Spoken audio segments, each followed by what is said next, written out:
नमस्कार विद्यार्थी मित्रांनो. आज आपण या व्हिडिओमध्ये रेल्वे भरती म्हणजेच एन-टी-पी-सी सराव प्रश्नपत्रिका पाहणार आहोत. तर या व्हिडिओमध्ये मुख्यतः आपण आर-आर-बी, एन-टी-पी-सी 2016 ते 2024 पर्यंत विचारण्यात आलेले जेवढे काही महत्त्वाचे प्रश्न आहेत, ते आज आपण या व्हिडिओमध्ये घेणार आहोत. हे जे प्रश्न आहेत, ते पूर्णपणे मराठी भाषेमध्ये असणार आहेत. यामध्ये सी-बी-टी 1 आणि सी-बी-टी 2 मध्ये आलेले प्रश्न आपण घेतलेले आहेत.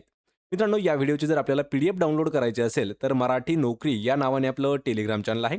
सोबतच आपलं WhatsApp चॅनल देखील आहे. या दोघांच्याही लिंक्स तुम्हाला डिस्क्रिप्शनमध्ये मिळून जातील. त्या ठिकाणी जाऊन आपण त्यांना जॉइन करा. म्हणजे आपल्याला प्रत्येक व्हिडिओची पी-डी-एफ अगदी फ्रीमध्ये उपलब्ध करून दिलेली आहे.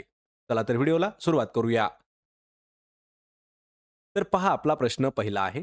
केंद्रीय मंत्रिमंडळाने नीती आयोगाचा उपक्रम अटल इनोव्हेशन मिशनला कधीपर्यंत सुरू ठेवण्यास मंजुरी दिलेली आहे? हा जो प्रश्न आहे हा आपण मुद्दाम घेतलेला आहे. पहा करंट अफेअर्स 2024-25 मधील हा प्रश्न आहे.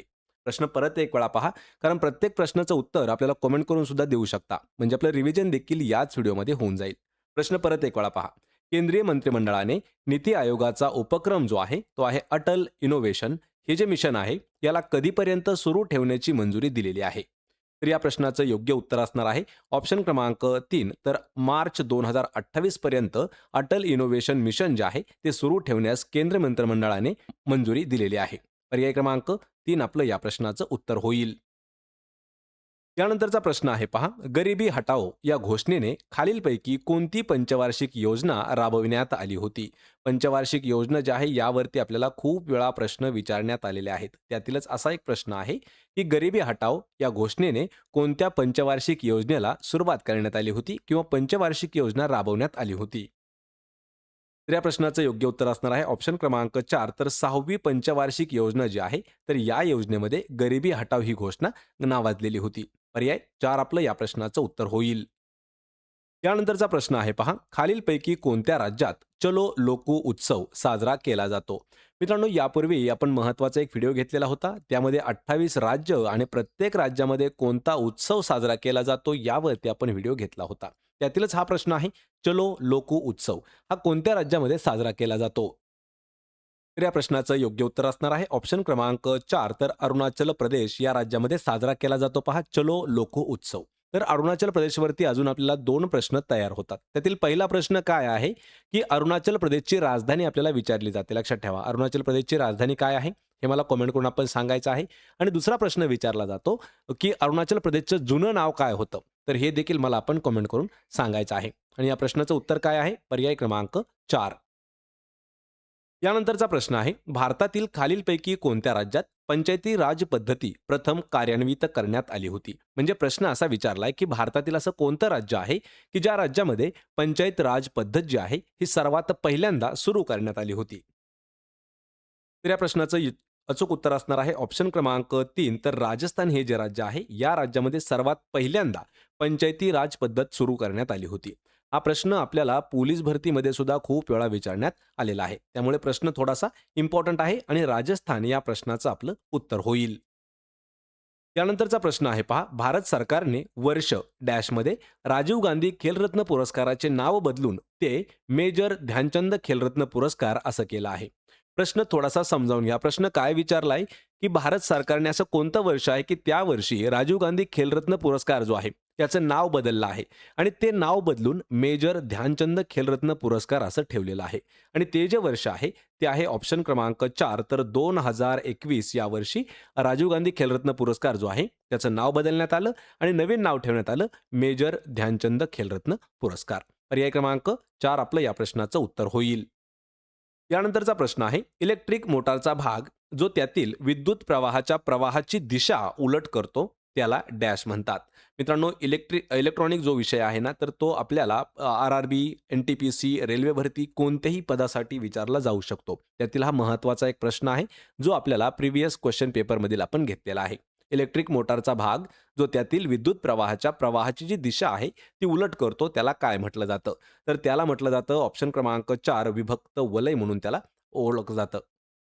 विभक्त वलय त्याला म्हटलं जातं. पर्याय 4 आपलं उत्तर होईल. यानंतरचा प्रश्न आहे पहा. उष्णकटिबंधीय सदाहरित वने भारतातील खालीलपैकी कोणत्या राज्यामध्ये आढळतात? हा देखील प्रश्न महत्त्वाचा आहे. आत्तापर्यंत हा प्रश्न आपल्याला TCS पॅटर्नमध्ये जवळपास 8 ते 10 वेळापर्यंत विचारण्यात आलेला आहे. त्यामुळे प्रश्न थोडासा समजावून घ्या. उष्णकटिबंधीय सदाहरित वने भारताच्या कोणत्या राज्यामध्ये आढळून येतात? तर ते राज्य आहे पर्याय क्रमांक 2 तर केरळ या राज्यामध्ये आढळून येतात उष्णकटिबंधीय सदाहरित वने.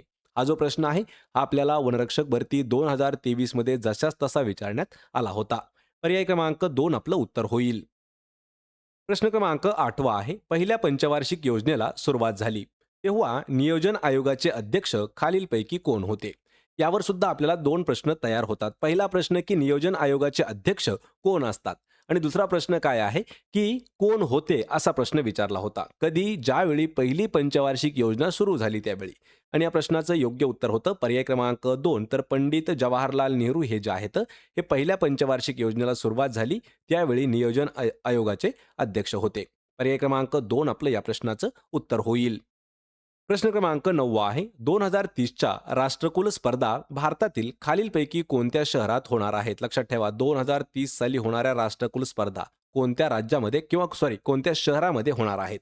आणि ते जे शहर आहे तर ते आहे ऑप्शन क्रमांक 4 तर अहमदाबाद या शहरामध्ये होणार आहेत. आपल्याला जर राज्य विचारलं तर लक्षात ठेवा गुजरात हे जे राज्य आहे या राज्यामध्ये होणार आहेत. पर्याय क्रमांक 4 आपलं उत्तर होईल. यानंतरचा प्रश्न आहे पहा प्रश्न 10वा. खालीलपैकी कोणत्या वर्षी वल्लभभाई पटेल यांनी बारडोली येथील शेतकरी आंदोलनाचं नेतृत्व केलं होतं? पहा बारडोली सत्याग्रह कोणाच्या मार्गदर्शनाखाली भरवण्यात आला होता? तर तो सत्याग्रह केला होता सरदार वल्लभभाई पटेल यांच्या मार्गदर्शनाखाली. पण या ठिकाणी प्रश्न काय विचारलाय की त्यांचं नेतृत्व जे आहे ते कोणत्या वर्षी केलं होतं? लक्षात ठेवा. तर या प्रश्नाचं उत्तर असणार आहे ऑप्शन क्रमांक 3 तर वर्ष आहे 1928. 1928 या वर्षी सरदार वल्लभभाई पटेल यांनी बारडोली येथील शेतकऱ्यांचं आंदोलनाचं नेतृत्व त्यांनी केलेलं होतं. पर्याय क्रमांक 3 आपलं या प्रश्नाचं योग्य उत्तर आहे. प्रश्न आहे यानंतरचा 73व्या घटनादुरुस्ती कायद्यानुसार पंचायत राज संस्थेच्या निवडणुका लढविण्यासाठी कमीत कमी किती वयोमर्यादा असणे आवश्यक आहे? पहा आपल्याला काय विचारले की मिनिमम एज रिस्ट्रिक्शन म्हणजे काय? 73वी घटनादुरुस्ती झाली आणि त्या घटनादुरुस्तीनुसार किंवा त्या कायद्यानुसार पंचायत राज संस्थेच्या निवडणुका लढवण्यासाठी म्हणजे उमेदवाराचं वय कमीत कमी किती वर्ष पूर्ण असणं गरजेचं आहे? तर या प्रश्नाचं योग्य उत्तर काय असणार आहे? पर्याय क्रमांक 4 तर कमीत कमी 21 वर्ष उमेदवाराचं वय असणं गरजेचं आहे. पर्याय 4 आपलं या प्रश्नाचं उत्तर होईल.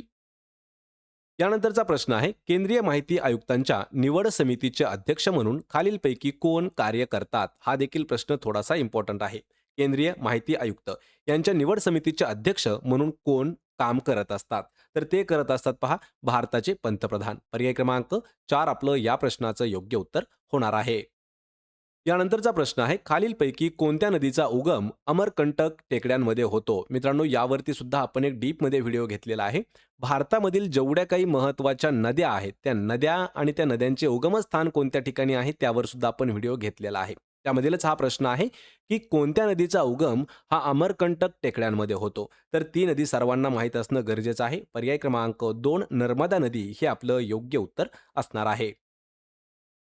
त्यानंतरचा प्रश्न आहे ब्रह्मपुत्रा नदी अरुणाचल प्रदेशात पोहोचल्यावर तिला कोणत्या नावाने ओळखले जाते? पहा नदीचं नाव काय आहे? ब्रह्मपुत्रा नदी. ज्यावेळी ही अरुणाचल प्रदेश या राज्यामध्ये जाते त्यावेळी त्या नदीचं नाव बदललं आहे. बदललं म्हणजेच काय तर तेथील लोक तिला एका दुसऱ्या नावाने ओळखतात. तर ती कोणत्या नदीच्या नावानं ओळखलं जातं? तर या ठिकाणी उत्तर काय आहे?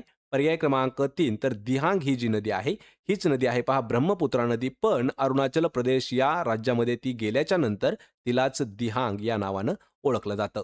ऑप्शन क्रमांक 3 आपलं या प्रश्नाचं उत्तर होईल. त्यानंतरचा प्रश्न आहे कोणत्या राज्य सरकारने महिला आणि बालकांच्या सुरक्षितता आणि सुरक्षित वाढ करण्यासाठी पोलिसांच्या पिंक फोर्सचे उद्घाटन केलेले आहे? या ठिकाणी एक लक्षात ठेवा पिंक फोर्स नावाचं एक टास्क फोर्स आहे किंवा एक दल आहे पोलिसांचंच एक दल आहे. पण ते कोणत्या राज्य सरकारने सुरू केलेलं आहे? त्याचा उद्देश काय आहे? तर महिला आणि बालकांची सुरक्षितता आणि सुरक्षितेमध्ये वाढ ठेवण्यासाठी पिंक फोर्सचं उद्घाटन करण्यात आलं. तर ते कोणत्या राज्याने केलेलं आहे? या प्रश्नाचं उत्तर आहे ऑप्शन क्रमांक 4 तर गोवा या राज्याने हे जे फोर्स आहे टास्क फोर्स त्याचं नाव आहे पहा पिंक फोर्स तर याचं उद्घाटन केलेलं आहे. पर्याय 4 आपलं या प्रश्नाचं योग्य उत्तर होणार आहे. त्यानंतरचा प्रश्न आहे, भारतीय राज्यघटनेतील खालीलपैकी कोणता अनुच्छेद हा राज्यघटनेच्या प्रारंभीच्या नागरिकत्वाशी संबंधित तरतुदीच्या संदर्भात आहे? प्रश्न थोडासा समजावून घ्या. प्रश्न काय आहे? राज्यघटनेवरती आपल्याला हा प्रश्न विचारलेला आहे. तर असा कोणता अनुच्छेद आहे जो राज्यघटनेच्या सुरुवातीच्या म्हणजे प्रारंभीच्या नागरिकत्वाच्या संबंधित तरतुदी ज्या केल्या आहेत त्या तरतुदीच्या संदर्भात आहे? तर तो अनुच्छेद असणार आहे ऑप्शन क्रमांक 2. तर अनुच्छेद 5 आपलं हे योग्य उत्तर होणार आहे. ऑप्शन 2. त्यानंतरचा प्रश्न आहे, ज्या कोणत्याही अभिक्रियेमध्ये एका अविद्राव्य अवक्षेप उत्पादित होतो, तिला काय म्हटले जाऊ शकते? या ठिकाणी आपल्याला विज्ञानातील एक व्याख्या विचारलेली आहे. व्याख्या जी आहे, तर ही 9वीच्या विज्ञानामध्ये आपल्याला इझिली मिळून जाईल. तर व्याख्या काय आहे पहा. कोणत्याही अभिक्रियेत एका अविद्राव्य अवक्षेप उत्पादित होतो, तिला काय म्हटलं जाऊ शकतं? तर त्याला म्हटलं जातं अवक्षेपण अभिक्रिया. पर्याय क्रमांक 3 आपलं या प्रश्नाचं योग्य उत्तर होणार आहे. ऑप्शन क्रमांक 3. त्यानंतरचा प्रश्न आहे, भारतातील पहिल्या व्हर्टिकल लिफ्ट सागरी पुलाचं उद्घाटन कोणत्या राज्यामध्ये करण्यात आलेलं आहे? मित्रांनो, हा जो प्रश्न आहे हा आपल्याला 2024-2025च्या करंट अफेअर्सवरती आधारित आपण घेतलेला आहे. भारतातील पहिला व्हर्टिकल लिफ्ट सागरी पूल याचं उद्घाटन कोणत्या राज्यात करण्यात आलं? तर ते राज्य आहे ऑप्शन क्रमांक 3 तर तामिळनाडू या राज्यामध्ये करण्यात आलं. पर्याय 3 आपलं या प्रश्नाचं उत्तर होईल.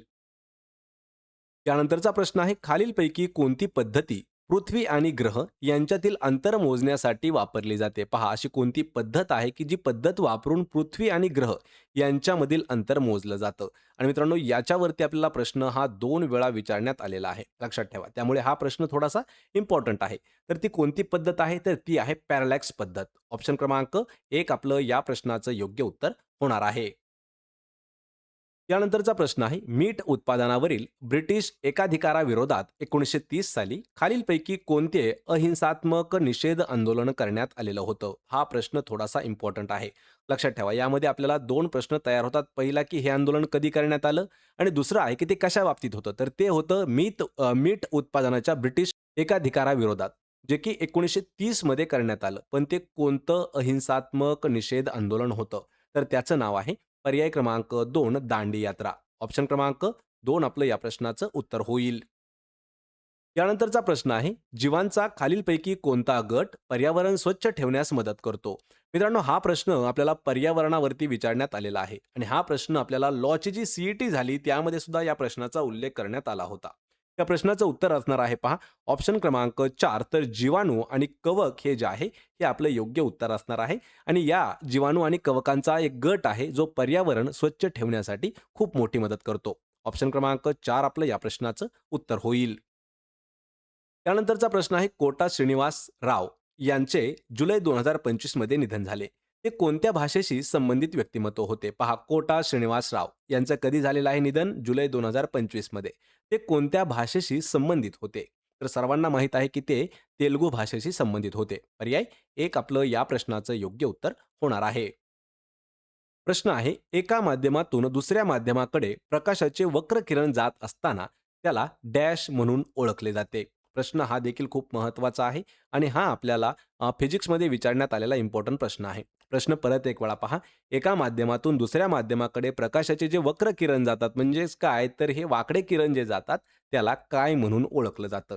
आणि सर्वांना ही व्याख्या माहीत असणं गरजेचं आहे. तर या प्रश्नाचं उत्तर आहे त्याला ऑप्शन क्रमांक 2 त्याला अपवर्तन असं म्हणतात. पर्याय 2 आपलं या प्रश्नाचं उत्तर असेल.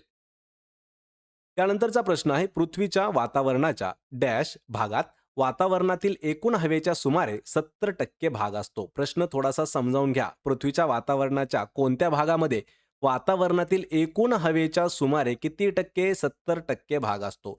तो कोणता वातावरणातील भाग असतो? तर तो आहे पहा ट्रोपोस्फियर. म्हणजेच ऑप्शन क्रमांक 4 आपलं या प्रश्नाचं योग्य उत्तर असणार आहे.